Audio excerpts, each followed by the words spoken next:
Hello, नमस्कार साथियों।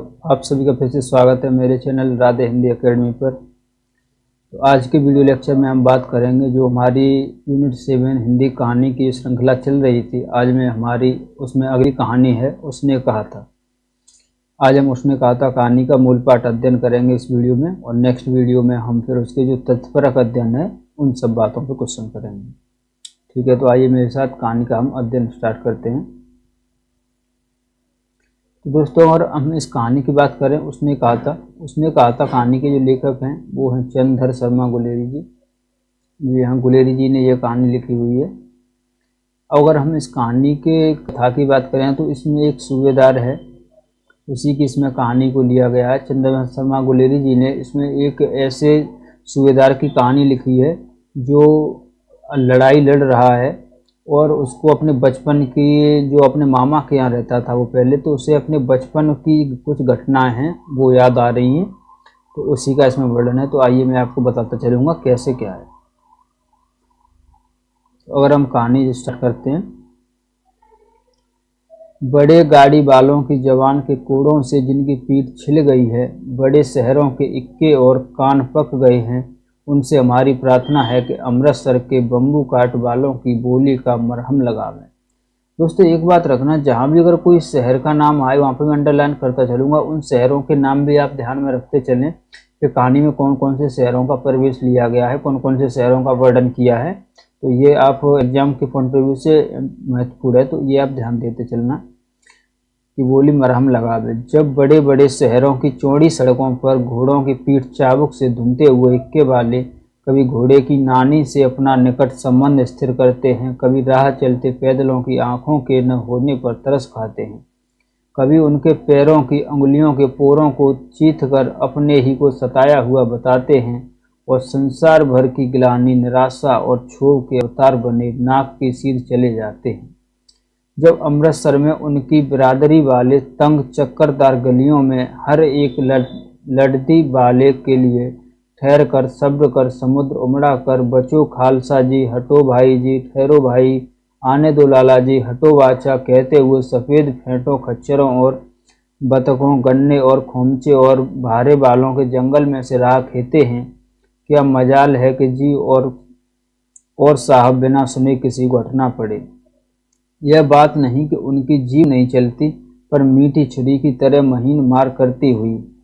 यदि कोई बुढ़िया बार बार चेतावनी देने पर भी लीक से नहीं हटती, तो उनकी वचनावली के ये नमूने हैं।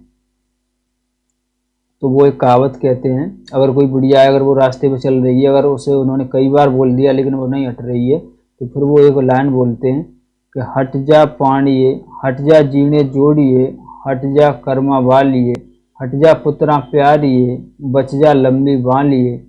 इस समष्टि का हम अर्थ देखें तो ऐसे है कि तू जीने योग्य है, तू भाग्यों वाली है, पुत्रों की प्यारी है, लंबी उम्र तेरे सामने है, तू क्यों मेरे पहिए के नीचे आना चाहती है, बच जा। ऐसे बम्बू काट वालों के बीच में होकर एक लड़का और एक लड़की चौक की एक दुकान पर आ मिले। तो दोस्तों, एक लड़का और एक लड़की ऐसे ही रास्ते में उन्हें आ मिले दोनों। उसके बालों और इसके ढीले सुथने से जान पड़ता था कि दोनों सिख हैं। ठीक है दोस्तों, तो लड़के के बालों से और उसके ढीले सुथने से जान पड़ता था कि ये दोनों सिख हैं। वह अपने मामा के केस धोने के लिए दही लेने आया था। यानी जो लड़का था, वो लड़का क्या करने आया था बाजार में, वो अपने मामा के सर धोने के लिए दही लेने आया था, और यह रसोई के लिए बढ़िया, और जो लड़की थी वो रसोई के लिए कुछ होता है बढ़िया, वो लेने आई थी। दुकानदार एक परदेसी से गुथ रहा था जो शेर भर गीले पापड़ों की गड्डी को गिने बिना हटता न था, और जो दुकानदार था वो किसी से बातचीत कर रहा था। तब तक जो लड़का है वो कहता है उस लड़की से, तेरे घर कहाँ है, मंगरे में, और तेरे माझे में, यहाँ कहाँ रहती है, अतर सिंह की बैठक में, वे मेरे मामा हैं। तो ये लड़का उस लड़की से कहता है कि तेरा घर कहाँ है, तो लड़की अपना घर कहाँ पे बताती है, मंगरे में। ये किसका घर है, तो ये है लड़की का घर। लड़की का घर कहाँ है, मंगरे में। और जो फिर वो लड़का पूछता है कि, और लड़की पूछती है कि तेरा कहाँ है, तो वो कहता है माझे में, यानी लड़के का कहाँ है, तो माझे में। जब वो कहता है कि लड़का कि तू किसके यहाँ रहती है, तो उसने बताया कि अतर सिंह की बैठक में वे मेरे मामा हैं। यानी जो मामा है अतर सिंह वो लड़की के हैं, ठीक है, तो ये लड़की के मामा हैं। मैं भी मामा के यहाँ आया हूँ, उनका घर गुरु बाजार में है। और जो लड़के के जो मामा हैं उनका घर कहाँ पे है, वो गुरु बाजार में है। इतने में दुकानदार निपटा और इनका सौदा देने लगा। सौदा लेकर दोनों साथ साथ चले। कुछ दूर जाकर लड़के ने मुस्कुराकर पूछा, तेरी कुड़माई हो गई? तो दोनों साथ साथ जा रहे तो लड़के ने पूछा कि तेरी कुड़माई हो गई? इस पर लड़की कुछ आंखें चढ़ाकर धत कर दौड़ गई और लड़का मुंह देखता रह गया। दूसरे तीसरे दिन सब्जी वाले के यहाँ, दूध वाले के यहाँ अकस्मात दोनों मिल जाते। महीना भर यही हाल रहा। 2-3 बार लड़के ने फिर पूछा, तेरी कुड़माई हो गई? और उत्तर में वही धत मिला। एक दिन जब लड़के ने वैसे ही हंसी में चिढ़ाने के लिए पूछा तो लड़की लड़के की संभावना के विरुद्ध बोली, हाँ हो गई। कब? कल। देखते नहीं ये रेशम से कड़ा हुआ सालू। लड़की भाग गई। लड़के ने घर की राह ली। रास्ते में एक लड़के को मोरी में ढकेल दिया। तो लड़का जब घर जा रहा है तो उसकी प्रतिक्रिया देखी कि उसने रास्ते में क्या क्या किया है। कि रास्ते में एक लड़के को मोरी में ढकेल दिया, छाबड़ी वाले की दिन भर की कमाई खोई, एक कुत्ते पर पत्थर मारा और एक गोभी वाले के ठेले में दूध उड़ेल दिया। सामने नहाकर आती हुई किसी वैष्णवी से टकराकर अंधे की उपाधि पाई, तब कहीं घर पहुंचा। तो जैसे उसे उत्तर मिला तो उसने उसको सही नहीं लगा तो वो ये हरकतें करता हुआ घर पहुंचा। अगर हम अब दूसरे परिच्छेद में आए कहानी के में, तो राम राम यह भी कोई लड़ाई है, दिन रात खदड़ों में बैठे हड्डियां अकड़ गईं। ये तो उसके बचपन की स्मृति थी जो पहले भाग में उन्होंने दिखाई है। अब दूसरे परिच्छेद में उन्होंने दिखाया है कि जब वही लड़का बड़ा होकर वो फौज में चला जाता है तो वो लड़ाई लड़ने के लिए दूसरे देश में जाता है, तो वहाँ पे उसने उसकी कहानी इसमें बताई है। अकड़ गई। लुधियाना से 10 गुना जाड़ा। और देखो दूसरा शहर कौन सा आया है, लुधियाना। तो ये भी आप ध्यान रखना, पहला कौन सा आया था, अमृतसर, दूसरा आया है लुधियाना। लुधियाना से 10 गुना जाड़ा और मेह और बर्फ उजड़ पड़े। पिंडलियों तक कीचड़ में धंसे हुए हैं। जमीन कहीं दिखती नहीं। घंटे 2 घंटे में कान के पर्दे फाड़ने वाले धमाके के साथ सारी खंदक हिल जाती है और 100 गज धरती उछल पड़ती है। इस गेबी गोले से बचे तो कोई लड़े। नगरकोट का जल जला सुना था। यहाँ दिन में 25 जल जले होते हैं। जो कहीं खंदक से बाहर साफा या कोहनी निकल गई तो चटाक से गोली लगती है। न मालूम बेईमान मिट्टी में लेटे हुए हैं या घास की पत्तियों में छिपे हुए हैं। तो ये लोग लड़ाई कर रहे हैं, तो लड़ाई में ही वहाँ पे उन्होंने देखा है कि आपस में दोनों सेनाएं लड़ रही हैं। तो ये अब आगे देखिए, लहना सिंह और 3 दिन हैं। लहना सिंह और 3 दिन हैं। 4 तो खंदक में बिता ही दिए, परसों रिलीफ आ जाएगी और फिर 7 दिन की छुट्टी। अपने हाथों झटका करके और पेट भर खाकर सो रहेंगे उसी फिरंगी मैम के बाग में। मखमल का सा हरा घास है, फल और दूध की वर्षा कर देती है। लाख कहते हैं दाम नहीं लेती। कहती है तुम राजा हो, मेरे मुल्क को बचाने आए हो। 4 दिन तक एक पलक नींद नहीं मिली। बिना फेरे घोड़ा बिगड़ता है और बिना लड़े सिपाही।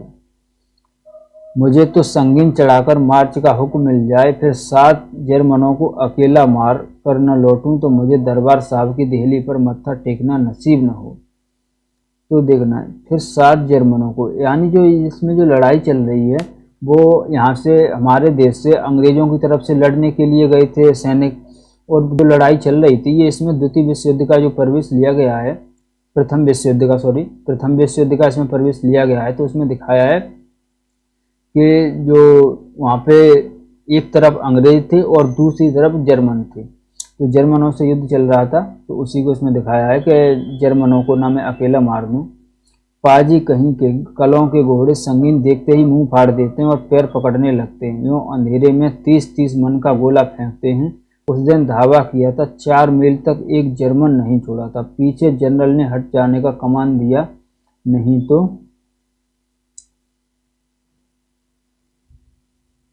नहीं तो सीधे बर्लिन पहुंच जाते। क्यों सूबेदार, हजारा सिंह ने मुस्कुराकर कहा।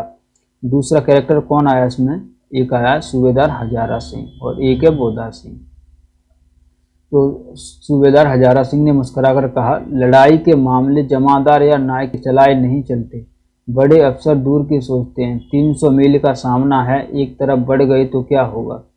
सूबेदार जी सच है, लहना सिंह बोला। तो कौन है लहना सिंह? एक लहना सिंह है, सूबेदार है, तो लहना सिंह है, यही कहानी का नायक है हमारा। तो लहना सिंह को आप ध्यान रखना। पर करें क्या, हड्डियां हड्डियों में तो जाड़ा धस गया है, सूर्य निकलता नहीं और खाई में दोनों तरफ से चम्बे की बावलियों के से सोते झर रहे हैं। एक धावा हो जाए तो गर्मी आ जाए। उद्यमी उठ, सिंगड़ी में काले कोले डाल। वजीरा तुम 4 जने बाल्टियों लेकर खाई का पानी बाहर फेंको। महासिंह शाम हो गई है और खाई के दरवाजे का पहरा बदल ले। यह कहते हुए सूबेदार सारी खंदक में चक्कर लगाने लगे।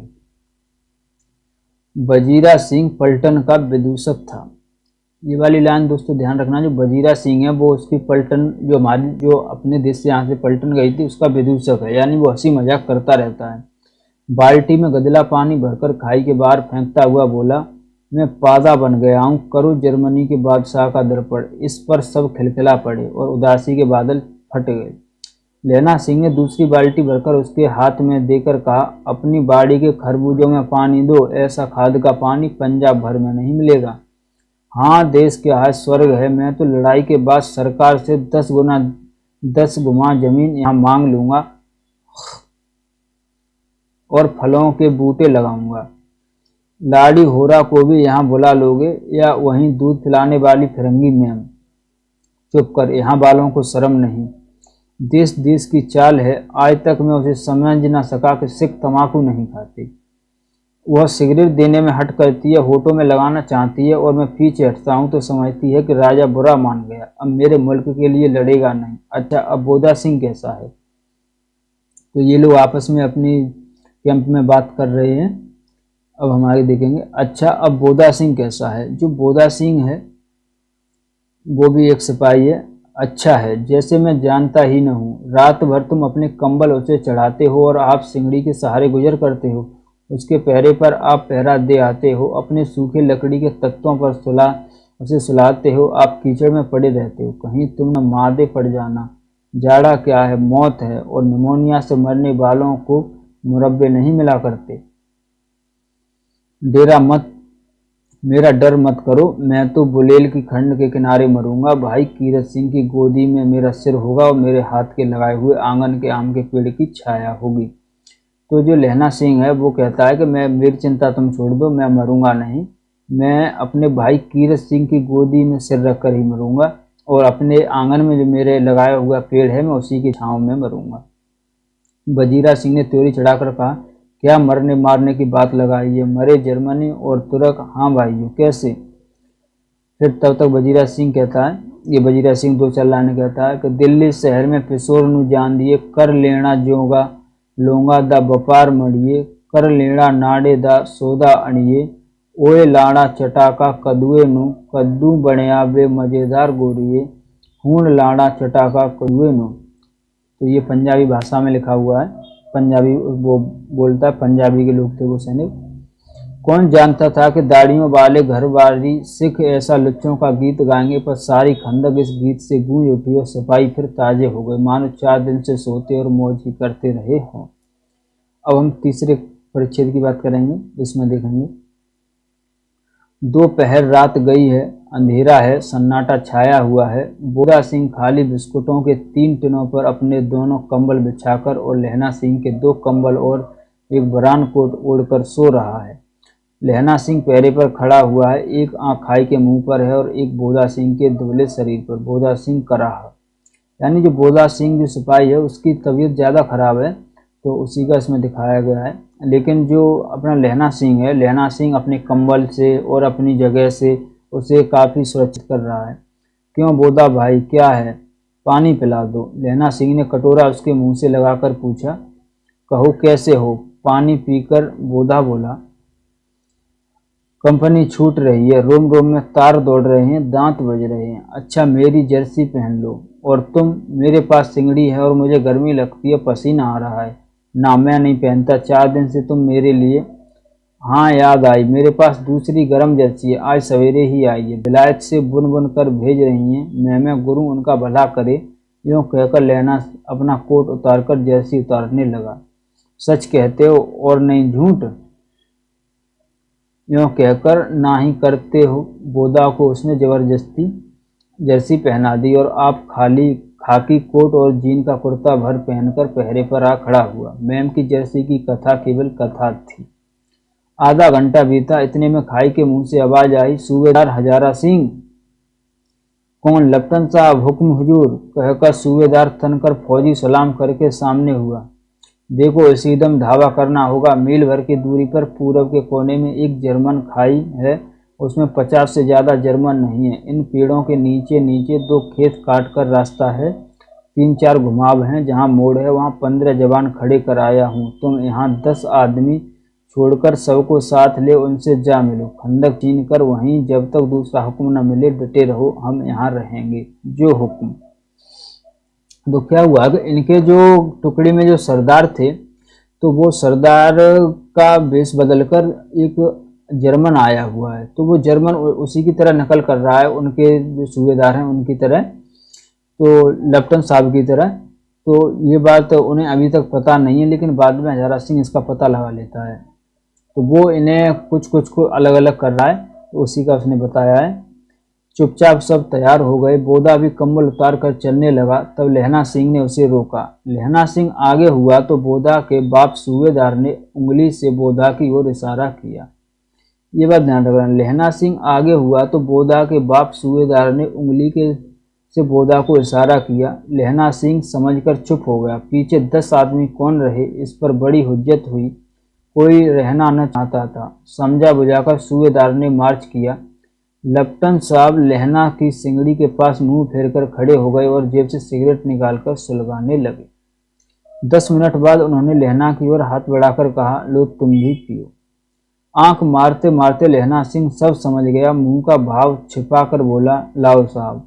हाथ आगे करते ही उसने सिंगड़ी के उजाले में साहब का मुंह देखा, बाल लेके, तब उसका माथा ठनका। लेफ्टिनेंट साहब की पट्टियों वाले बाल एक दिन में ही कहाँ उड़ गए, उनकी जगह कैदियों से कटे बाल कहाँ से आ गए? शायद साहब शराब पिए हुए हैं और उन्हें बाल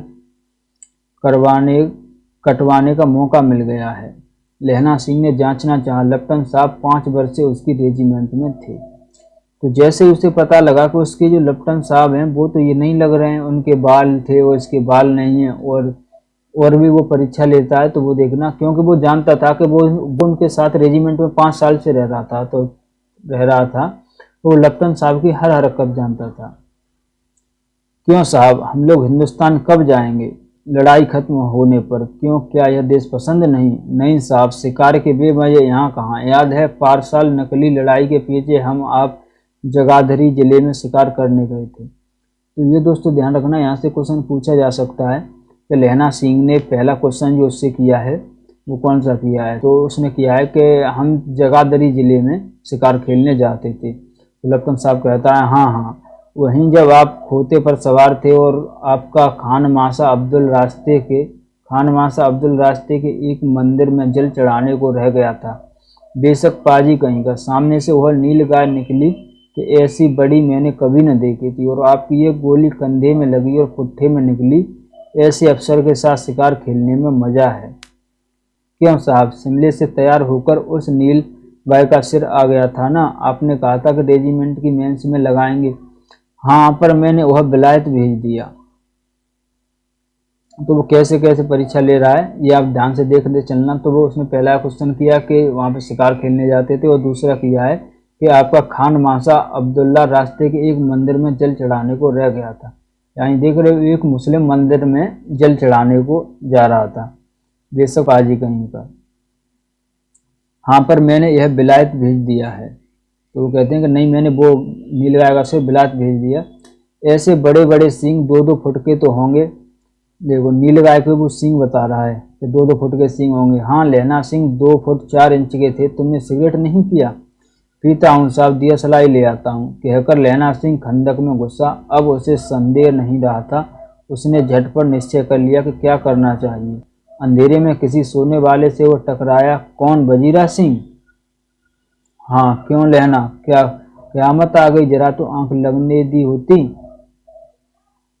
तो उसे वो जगाता है। अब 4 परिच्छेद है उसमें कि होश में आओ, कयामत आई है और लेफ्टिनेंट साहब की वर्दी पहन कर आई है। क्या लेफ्टिनेंट साहब या तो मारे गए हैं या कैद हो गए हैं। उनकी वर्दी पहनकर यह कोई जर्मन आया है।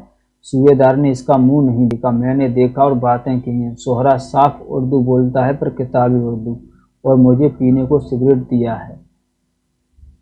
अब मारे गए। जैसे ही वजीरा सिंह और रह गया था वहाँ पे, तो वजीरा सिंह से उसने जैसे ही कहा तो वजीरा सिंह ने कहा कि ये तो बहुत बड़ा धोखा हुआ। धोखा है, सूबेदार होरा कीचड़ में चक्कर काटते फिरेंगे और यहाँ खाई पर धाबा होगा। उठो, एक काम करो, पलटन के पैरों के निशान देखते देखते दौड़ जाओ, अभी बहुत दूर न गए होंगे। सूबेदार से कहो एकदम लौट आए, खंदक की बात झूठ है। तो उसने कहा कि जल्दी तुम जाओ, जहाँ पे हमारे लोग गए हुए हैं तो उनके पीछे पीछे उनके पैरों के निशान दिखते जाओ और उनसे बोल दो कि वो बात झूठ है, यहाँ पे धाबा बोलने वाले हैं। चले जाओ, खंदक के पीछे से निकल जाओ, पत्ता तक न खड़के, देर मत करना। हुक्म तो यह है कि ऐसी तैसी हुक्म की, मेरा हुक्म। जमादार लहना सिंह जो इस वक्त यहाँ सबसे बड़ा अफसर है, उसका हुक्म है। मैं लेफ्टिनेंट साहब की खबर लेता हूँ, तब तक वो लेफ्टिनेंट साहब को देखेगा।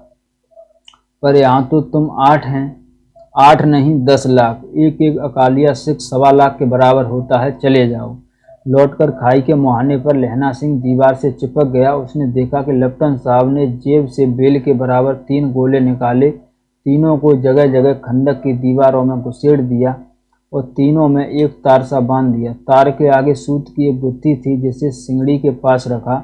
बाहर की तरफ जाकर एक दियासलाई जलाकर गुत्थी पर रखने, इतने में बिजली की तरह दोनों हाथों से उल्टी बंदूक को उठाकर लहना सिंह ने साहब की कोहनी पर तान कर दे मारा। धमाके के साथ साहब की हाथ से दियासलाई गिर गई। लहना सिंह ने एक कुंदा साहब की गर्दन पर मारा और साहब आंख मीन और गोट करते हुए चित हो गए। लहना सिंह ने तीनों गोले बीन कर खंदक के बाहर फेंके और साहब को घसीटकर सिंगड़ी के पास लिटाया। जेबों की तलाशी ली, 3-4 लिफाफे और एक डायरी निकाल कर उन्हें अपनी जेब के हवाले किया। तो लहना सिंह ने यहाँ पे पूरी व्यवस्था संभाल ली। उसने पीछे से उस पर वार किया और वो उसके अपने कंट्रोल में ले लिया है। साहब की मूर्छा हटी। लहना सिंह हंसकर बोला, क्यों लेफ्टिनेंट साहब, मिजाज कैसा है? आज मैंने बहुत बातें सीखी। यह सीखा कि सिख सिगरेट पीते हैं, यह सीखा कि जगाधरी के जिले में नीलगायें होती हैं, उनके 2 फुट 4 इंच के सींग होते हैं। यह सीखा कि मुसलमान खान मासा मूर्तियों पर जल चढ़ाते हैं और लेफ्टिनेंट साहब खोते पर चढ़ते हैं। पर यह तो कहो, ऐसी साफ उर्दू कहाँ से सीख आए? हमारे लेफ्टिनेंट साहब तो बिना डेम के 5 लफ्ज भी नहीं बोला करते थे। लहना ने पतलून की जेबों की तलाश नहीं ली थी। साहब ने मानो जाड़े से बचने के लिए दोनों हाथ जेब में डाल लिए।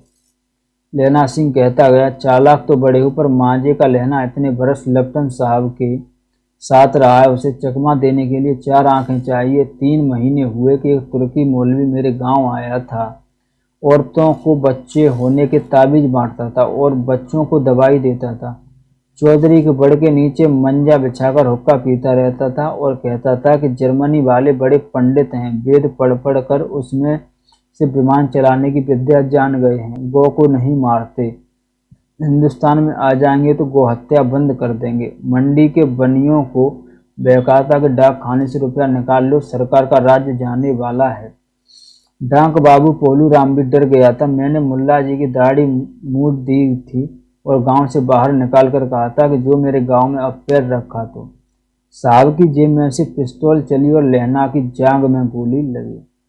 तो लहना सिंह ने उसकी जेबों की तलाशी नहीं ली थी, उसमें वो पिस्तौल रखा हुआ था। तो उसने ठंड के बहाने, वो इसकी बातें तो सुनता रहा, तो उसने ठंड के बहाने हाथ अंदर किए और पिस्तौल उसने जैसे ही निकाली और उसके लहना सिंह की जांग में मार दी। इधर लहना की हेनरी मार्टिन के 2 फायरों ने साहब की कपाल क्रिया कर दी। उधर लहना सिंह पर जो हेनरी मार्टिन थी, यानी हेनरी मार्टिन उसकी बंदूक का नाम था, उसने 2 फायर किए और साहब की खोपड़ी खोल दी। धड़ाका सुनकर सब दौड़ाए। बोधा चिल्लाया, क्या है? लहना सिंह ने उसे यह कहकर सुला दिया कि एक हड़का हुआ कुत्ता आया था, मार दिया, और औरों से सब हाल कह दिया। सब बंदूकें लेकर तैयार हो गए। लहना ने साफा फाड़कर घाव के दोनों तरफ पट्टियां कसकर बांधी। घाव मांस में ही था, पट्टियों के कसने से लहू लहू निकलना बंद हो गया। यानी लहना सिंह जैसे ही फायर हुआ तो सभी लोग चौकन्ने हो गए और फिर वो देखने लगे कि कौन है कौन है। अब जो जर्मनी वाले थे, वो जो जर्मनी का जो सूबेदार बन के आया था, वो भी अपने सिपाहियों को खंदक से थोड़ी दूर करके आया था कि मैं जैसे ही बोलूँगा वैसे ही इशारा दूंगा, वैसे ही आप आ जाना, वैसे ही इनके धावा बोल देंगे। इतने में 70 जर्मन चिल्लाकर खाई में घुसे। यानी कितने 70 थे, कितने जर्मन थे, तो 17 जर्मन थे। 17 जर्मन खाई में आकर घुसे।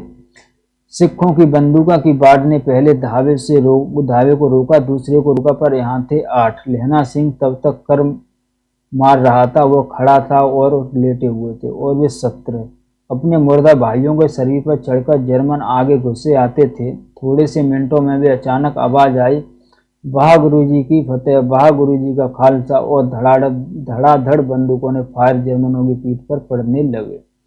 एन मौके पर जर्मन 2 चक्की के पाटों के बीच में आ गए।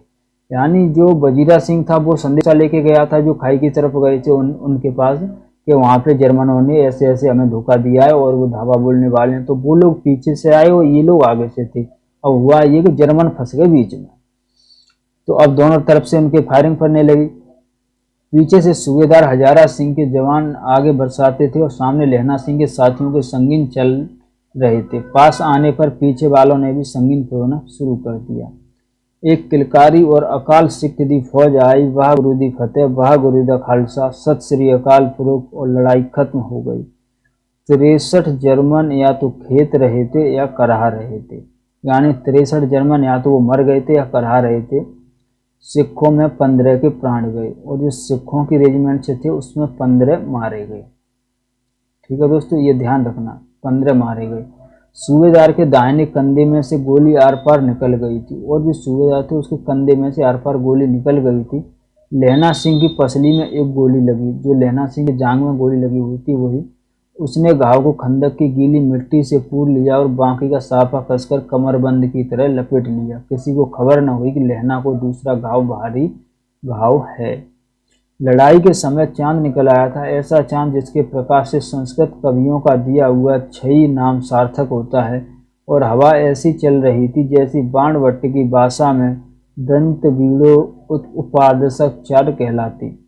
वजीरा सिंह कह रहा था कि कैसे मन मन भर फ्रांस की भूमि मेरे बूटों से चिपक रही थी। यानी इन लोगों का डेरा कहाँ पे था, तो फ्रांस में था। तो उसी फ्रांस में अंग्रेजों की तरफ से ये लड़ रहे थे, और अंग्रेज इंग्लैंड और फ्रांस साथ साथ थे, तो ये फ्रांस में लड़ रहे थे।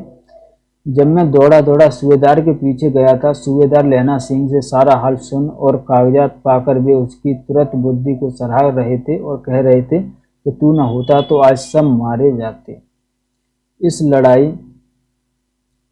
लड़ाई की आवाज़ 3 मील दाहिनी ओर खाई वालों ने सुन ली थी। उन्होंने पीछे टेलीफोन कर दिया था। वहां से झटपट 2 डॉक्टर और 2 बीमार ढोने की गाड़ियां चली, जो कोई 1.5 घंटे के अंदर अंदर आ पहुंची। फील्ड अस्पताल नज़दीक था, सुबह होते होते वहां पहुंच जाएंगे, इसलिए मामूली पट्टी बांधकर एक गाड़ी में घायल लेटाए गए और दूसरी में लाशें रखी गईं।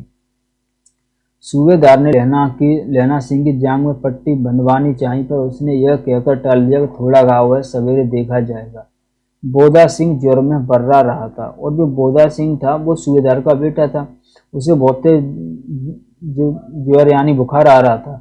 वह गाड़ी में लिटाया गया। लहना को छोड़कर सूबेदार जाते नहीं थे। यह देख लहना ने कहा, तुम्हें बोधा की कसम है और सूबेदारनी जी की सौगंध है जो इस गाड़ी में न चले जाओ, और तुम मेरे लिए वहां पहुंचकर गाड़ी भेज देना, और जर्मन मुर्दों के लिए भी तो गाड़ी आती होंगी। मेरा हाल बुरा नहीं है, देखते नहीं मैं खड़ा हूं, वजीरा सिंह मेरे पास है ही। अच्छा, पर बोधा सिंह गाड़ी पर लेट गया। भला आप भी चढ़ जाओ, सुनिए तो।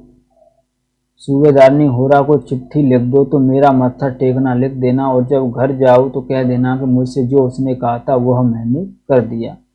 यानी पहले वो सूबेदारनी से मिला था, तो सूबेदारनी ने कहा था कि जिस प्रकार एक बार, चलो आगे वो कहानी आएगी, अभी मैं नहीं बताऊंगा। गाड़ियां चल पड़ी थीं। सूबेदार ने चढ़ते चढ़ते लहना का हाथ पकड़ कर कहा, तेने मेरे और बोधा के प्राण बचाए हैं, लिखना कैसा, साथ ही घर चलेंगे।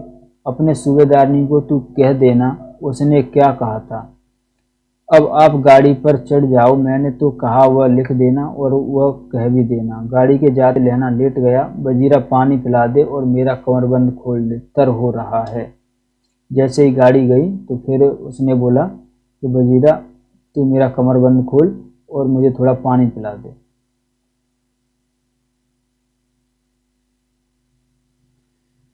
मृत्यु के कुछ समय पहले स्मृति बहुत साफ हो जाती है। जन्म भर की घटनाएं एक एक करके सामने आती हैं। सारे दृश्यों के रंग साफ होते हैं। समय की धुंध बिल्कुल उन पर से हट जाती है। दोस्तों ये वाली लाइन ध्यान रखना, ये वाली लाइनें इम्पोर्टेंट हैं। ये लाइनें देकर पूछ सकता है कि ये कौन सी कहानी से ली गई हैं। ये वाली लाइनें अब ध्यान रखना। लहना सिंह 12 वर्ष का था। अब यहाँ से देखना, लहना सिंह 12 वर्ष का था। अमृतसर में मामा के यहाँ आया हुआ था। दही वाले के यहाँ, सब्जी वाले के यहाँ, हर कहीं उसे 8 वर्ष की लड़की मिल जाती थी। यानी जो पहले मैंने कहानी बताई थी कि लड़का अपने मामा के सर धोने के लिए दही लेने गया था और लड़की अपनी रसोई के लिए कोई सामान लेने गई थी, तो उसी समय की उसे घटना याद आ रही है बचपन की। तब वो 12 वर्ष का था। तब लहना सिंह की उम्र 12 वर्ष थी और लड़की की 8 वर्ष थी। ये क्वेश्चन एनटीए ने पूछा हुआ है कि उस टाइम लहना सिंह और लड़की की उम्र क्या थी, तो लहना सिंह की 12 वर्ष और लड़की की 8 वर्ष थी। जब वो पूछता है तेरी कुड़माई हो गई, तब धत कहकर वह भाग जाती है। एक दिन उसने वैसे ही पूछा तो उसने कहा हाँ कल हो गई। देखते नहीं है रेशम के फूलों वाला सालू। सुनते ही लहना सिंह को दुख हुआ, क्रोध हुआ। क्यों हुआ? वजीरा सिंह पानी पिला दे। फिर उसने पानी मांगा वजीरा सिंह से। पानी पीने के बाद फिर उसके दिमाग में कुछ आया कि 25 वर्ष बीत गए। अब लहना सिंह, ये देखना 25 वर्ष बीत गए। अब लहना सिंह नंबर 77 राइफल्स में जमादार हो गया है। उस 8 वर्ष की कन्या का ध्यान ही न रहा, न मालूम वह कभी मिली थी या नहीं। 7 दिन की छुट्टी लेकर जमीन के मुकदमे की पैरवी करने वो अपने घर गया। वहाँ रेजिमेंट के अफसर की चिट्ठी मिली कि फौज लाम पर जाती है, फौरन चले आओ। साथ ही सूबेदार हजारा सिंह की चिट्ठी मिली कि मैं और बोदा सिंह भी लाम पर जाते हैं, लौटते हुए हमारे घर होते जाना, साथ ही चलेंगे। सूबेदार का घर रास्ते में पड़ता था और सूबेदार उसे बहुत चाहता था। लहना सिंह सूबेदार के यहाँ पहुंचा। ये लड़ाई पे जब ये यहाँ पे आने वाले थे उससे पहले की कहानी है कि उससे पहले वो कैसे आए। जब चलने लगे तब सूबेदार बेड़े में से निकल कर आया। बोला लहना सूबेदारनी तुमको जानती है, बुलाती है, जा मिला। लहना सिंह भीतर पहुंचा। सूबेदारनी मुझे जानती है? कब से? रेजिमेंट के क्वार्टर में तो कभी सूबेदार के घर के लोग रहे नहीं। दरवाजे पर जाकर मत्था टेकना कहा। आशीष सुनी लहना सिंह चुप। मुझे पहचाना नहीं? तेरी कुड़माई हो गई, धत कल हो गई। देखते नहीं रेशमी बूटों वाला सालू अमृतसर में भावों की टकराहट से मूर्छा खुली, करवट बदली, पसली का घाव बह निकला। जैसे उसे वो फिर ध्यान आया तो वह फिर उसका दर्द होने लगा। वजीरा पानी पिला, उसने कहा था। स्वप्न चल रहा है, सूबेदारनी कह रही है। मैंने तेरे को आते ही पहचान लिया। एक काम करती हूँ, मेरे तो भाग फूट गए। सरकार ने बहादुरी का खिताब दिया है, लायतपुर में ज़मीन दी है। तो ये बात ध्यान रखना कि जो सूबेदार है, सूबेदार को सरकार ने कहाँ पर ज़मीन दी है, तो लायतपुर में ज़मीन दी है। आज नमक हलाली का मौका आया है, पर सरकार ने हम तीनियों की एक घंघरिया पलटन क्यों न बना दी, जो मैं भी सूबेदार जी के साथ चली जाती। एक बेटा है, फौज में भर्ती हुए उसे 1 ही बरस हुआ है। उसके पीछे 4 और हुए पर एक भी नहीं जिया। सूबेदारनी रोने लगी। सूबेदारनी जब हजारा सिंह से ये सब कहती है तो वो रोने लगी। अब दोनों जाते हैं मेरे भाग। तुम्हें याद है एक दिन तांगे वाले का घोड़ा दही वाले की दुकान के पास बिगड़ गया था। तुमने उस दिन मेरे प्राण बचाए थे। आप घोड़े की लातों में चले गए थे और मुझे उठाकर दुकान के तख्त पर खड़ा कर दिया था। ऐसे ही इन दोनों को बचाना यह मेरी भिक्षा है, तुम्हारे आगे आंचल पसारती हूँ। तो जब सूबेदारनी ने जब लड़ाई के लिए जा रहे थे तब उससे कहा था कि एक बार जब बचपन में हम मिलते थे अमृतसर में, तो तुमने एक बार दही वाले की दुकान के सामने जो घोड़ा बिगड़ गया था, तब तुमने मुझे जिस प्रकार बचाया था, वैसे ही तुम इन दोनों की रक्षा करना। रोती रोती सूबेदारनी ओबरी में चली गई। लहना भी आंसू पोंछता हुआ बाहर आया। वजीरा सिंह पानी पिला, उसने फिर कहा। लहना का सिर अपनी गोद में लिटाए वजीरा सिंह बैठा है। जब मांगता है तब पानी पिला देता है। आधे घंटे तक लहना चुप रहा, फिर बोला, कौन, कीरत सिंह? वजीरा ने कुछ समझकर कहा, हाँ भैया, मुझे और ऊंचा कर ले, अपने पट्ट पर मेरा सिर रख ले। वजीरा ने वैसा ही किया। हाँ अब ठीक है, पानी पिला दे बस, अब के हाड़ में यह आम खूब फलेगा।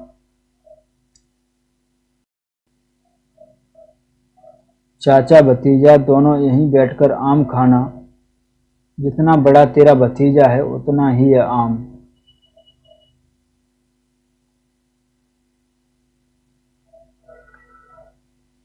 एक मिनट दोस्तों।